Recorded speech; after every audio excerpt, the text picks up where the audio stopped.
success for us, and when I say us, I think I'm speaking both for Carandas and for Grid Impact. We've done a big push, as I said earlier, in user-centered research, and then also how to improve the user experience design of smartphone apps for mobile money here in Pakistan. So a lot of work has been done. But for Adam, myself, our team at Grid Impact, and then also our colleagues at Carandas, success is really only attained if and when these icons, the design toolkit, the wireframes are actually implemented, and we can do a bit of a test, an experiment, a pilot, if you will, to see how they resonate with customers. As I mentioned earlier, this process is very iterative.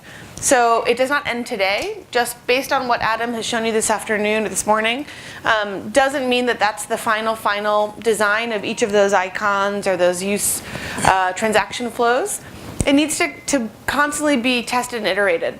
So success for Carandas and for us at Grid Impact is, can we find a couple, a few, a ton, who knows how many, providers that are interested in adopting from the smallest piece of it, which might be like icons or the use flows or some specific portion of this, all the way to if someone actually wants to adopt quite a bit of the wireframes and the transaction flows and the visual language. We see it success taking a number of different forms, but for us it's really about implementation. So in the conversations this afternoon, we're happy to answer additional questions about anything you've seen today. But in addition, we'd love to start talking about if your organization is interested and capable of actually taking on some of the design elements, the design principles, the visual language, etc., and thinking about how to adapt and integrate into your app, whether your app has already hit the market or it's still in development. So we'd love to talk about implementation and how we can support you in that. As Adam mentioned, Carandas is going to put up this microsite on their website that will have all of the deliverables and downloads, everything you can possibly need and want, the blog posts, the Discover deliverable, all the research, the methodology, everything Adam just showed you, down to the zip files of the icons, the wireframes, etc. All of that should go up by the end of July, so in the next couple of weeks. And Carandas will be communicating via email and all their other social media channels when all of that is ready for download. And then finally, Carandas again is committed to promoting financial inclusion here in Pakistan. And Grid Impact, we are as well. We feel really invested in the market here now. We've spent quite a bit of time here. So in variety of ways, in whatever ways Carandas and Grid Impact can, we'd love to support however many of your organizations are interested in carrying some of this work forward. We feel strongly that improving the design of these apps will very much lead to improved uptake and usage of mobile financial services. We've seen it in other markets. So we really want to make sure that we're supporting your organizations in sort of joining that journey with us.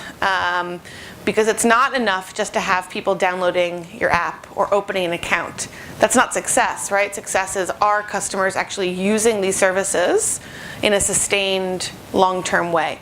And this is one opportunity, one strategy to help drive that usage. It's not the only one. It's not necessarily the most important even, but it is a critical element in the ecosystem, in the user experience of your customers.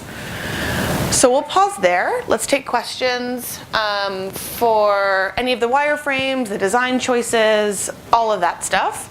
So I saw my friend there, and then we'll come forward here. We also want to hear some new voices as well. So we'll come here third. Hi. So early this morning you said you have already tested a couple of colors. So maybe I skipped, but can you mention those colors which have really gone well? Sure. Into So Adam touched on this. So for example, the green next or confirm buttons. So green and red, in addition to the word and the visual cue, which is the arrows or the X's, things like that, that combination, color plus icon plus direction, that all tested really well. When I was referring to colors that we haven't tested, it's like the background color, or there might be color choices that you want to make on the onboarding screens. But the buttons the colors in reference to the buttons, like next, confirm, back, cancel, like the red and the green, that tested very well because people have a general understanding outside of a mobile money app that green is good and red is, bad. So that those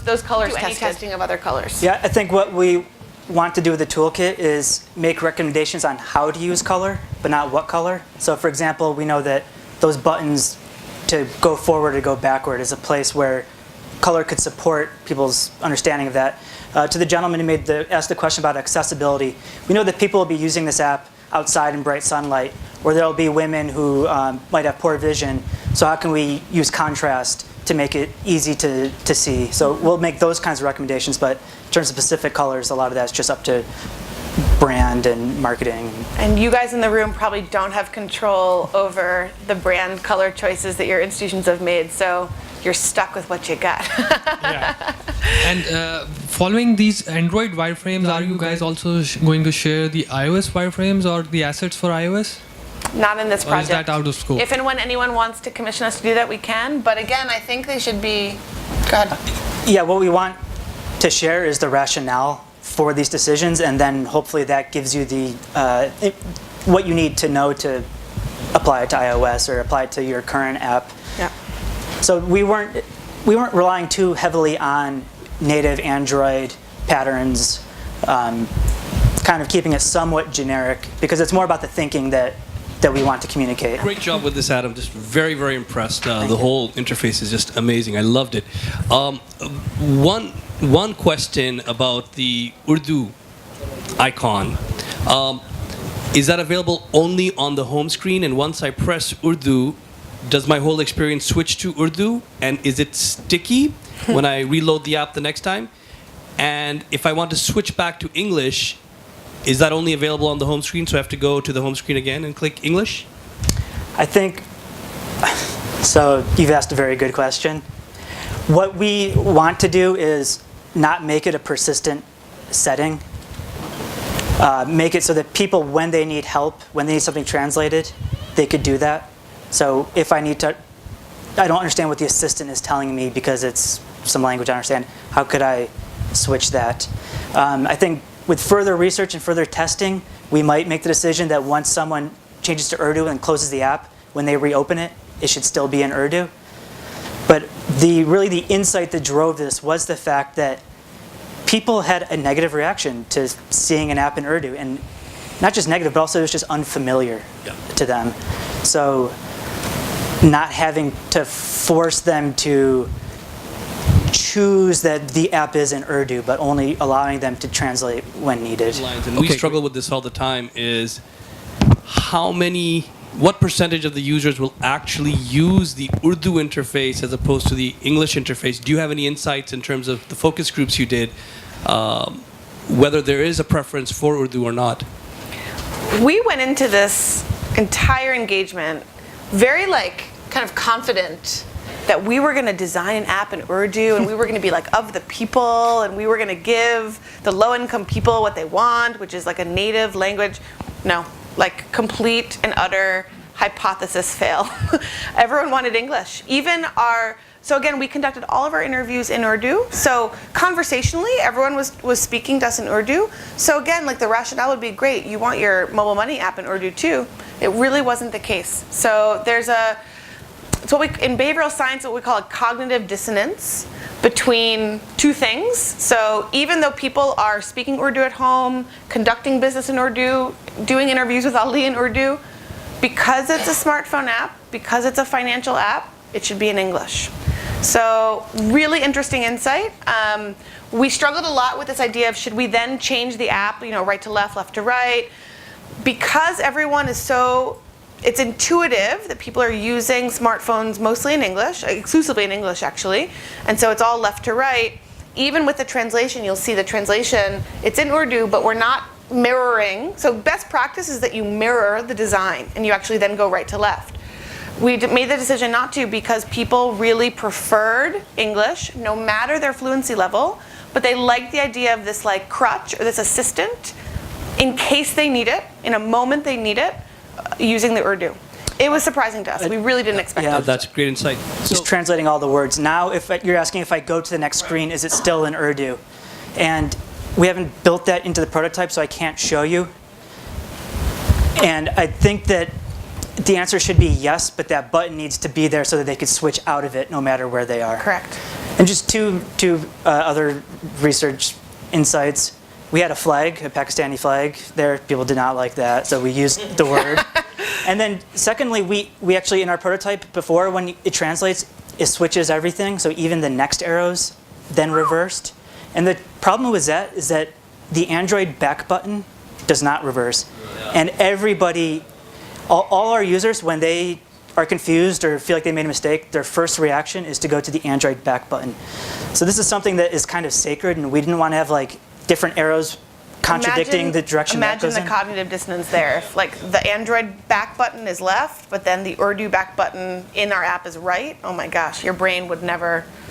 It's all intuition, right? Like people are just, it's habitual, it's intuitive behavior. So we have to match what will become, again, it's still early days. I joked with Imdad and the Karndas team that this project was maybe a little like ahead of its time here because still smartphones are just becoming more popular. But better that we do this research and the design too early than too late, because now that we know these kinds of things about the right to left to right, the Urdu, the English, like great, now you guys have that research, you can go forward with it. If we were doing this after all of you had apps in the market, like what a waste, right? It would be too late. So it's a little early because people aren't necessarily super fluent on their smartphones yet, but they will be. It doesn't take very long for people to become very fluent. My 2-year-old godson, God bless him, he knows how to use a smartphone better than I do, right? So it's about habit and intuition, and especially like the low income, lower literate folks. Maybe they're a little slow and not so fluent with it yet, but that'll happen very quickly.